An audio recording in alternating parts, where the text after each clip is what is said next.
Want to take a look behind the scenes at one of Disney's best parks, Animal Kingdom? Well, I just watched the 5th episode of Disney Plus's new Magic of Disney's Animal Kingdom from National Geographic. Stick with me and I'll break it down after the intro.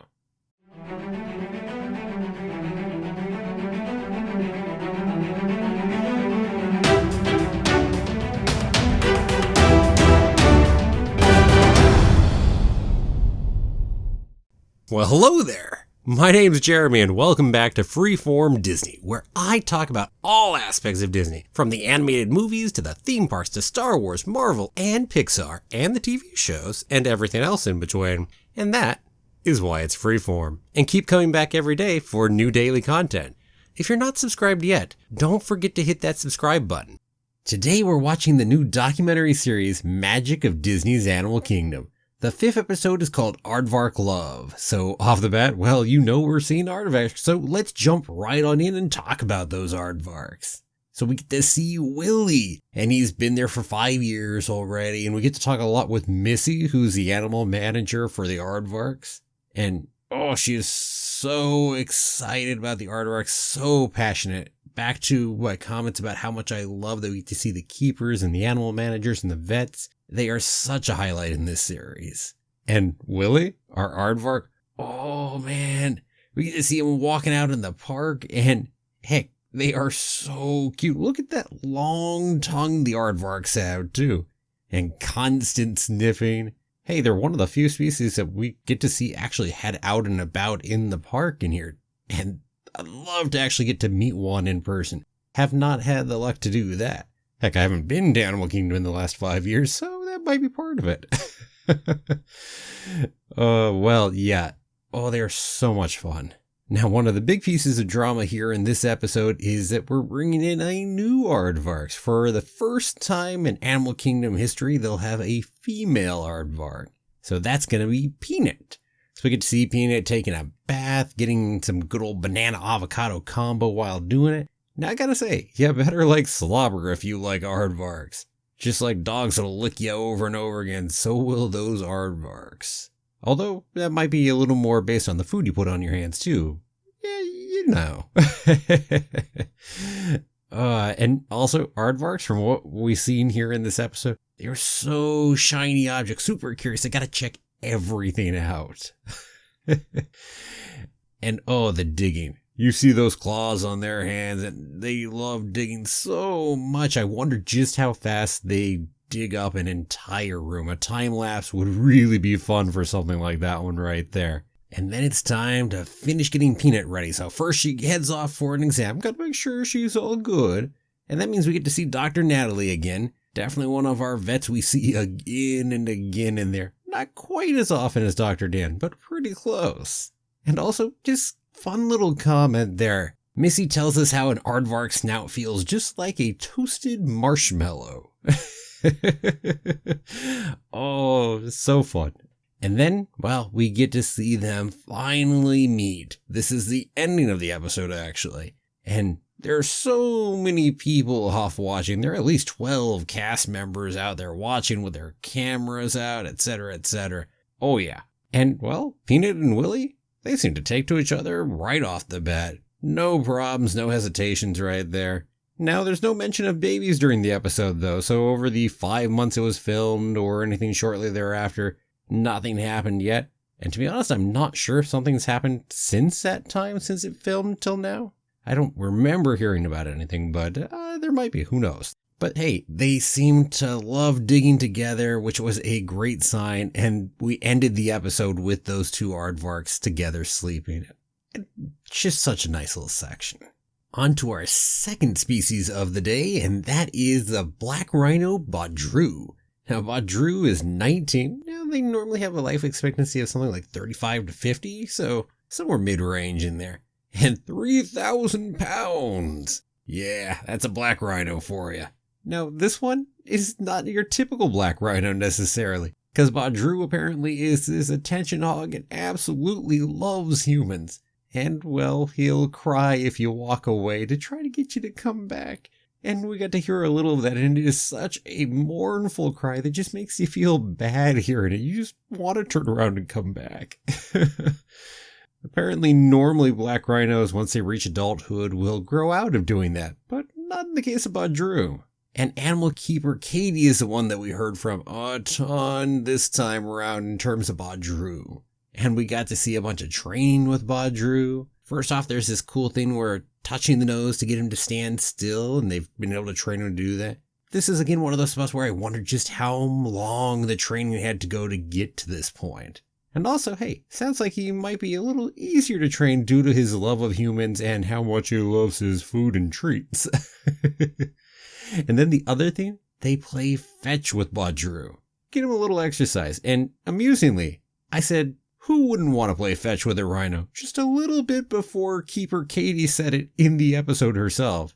So I thought that was funny. Same thought right there. Because wouldn't that be fun? Oh yeah. You might have to wait a little longer for whatever you throw to come back to you. But still, you're playing fetch with a freaking rhinoceros. That's pretty cool. And then we had two other things happen. Back to that training piece. Well, it's because we wanted to be able to successfully draw blood from Badru without needing anesthesia. One of our common themes throughout the episodes. And hey, it worked and the results were good in case you were worried. Random little note there.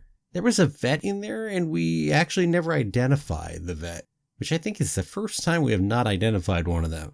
Well, anyway.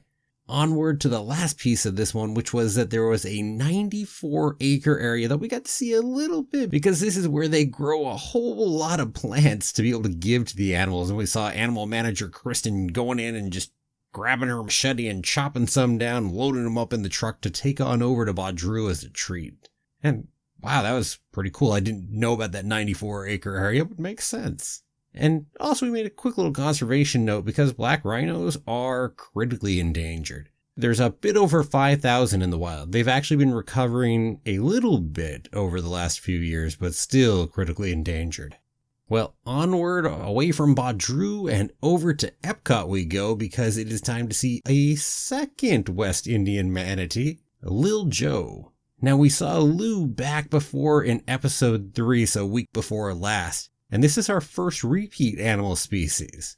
Now, Lil Joe is 12 feet long, 1,500 pounds. And apparently he came in as an orphan, but still we've got a full tail on Lil Joe, unlike Lou. And we got an interesting little fact about some of their dietary aspects. So apparently they each eat 60 to 150 heads of lettuce every single day. Wow, that is one heck of a lot of lettuce. Which also makes you wonder just how much lettuce they go through in the entire park between Epcot and Animal Kingdom, because certainly the manatees are not the only animals getting lettuce. Wow. Well, anyway, we didn't spend a whole lot of time with Lil Joe, but the big thing we got to do with him was that he's got a recurring abscess and it's apparently been going on for a while, so nothing new, but they continue to monitor it and then they have to treat it on occasion when needed. And this is where we got to see Dr. Dan pop his head back in this time, because he got to drain the abscess. Whee! Squirting pus. Lovely stuff. Yeah. And hey, yeah, it was just a short little section, and Baloo's doing well, and onward we go, and I'm sure they'll keep monitoring, and probably not the last time they'll drain that abscess. And then for our fourth animal species of the day, we had Nile Crocodiles. And apparently there are 21 of them over at Disney's Animal Kingdom. Quite a few. Keeper Marcus is who we talked with a lot this time, and you can see he definitely loves his crocodiles. And they like their references with their names too. So first off, we met Jabba, or as I'd call him, Jabba the Croc. And yes, it was intentionally a Star Wars reference.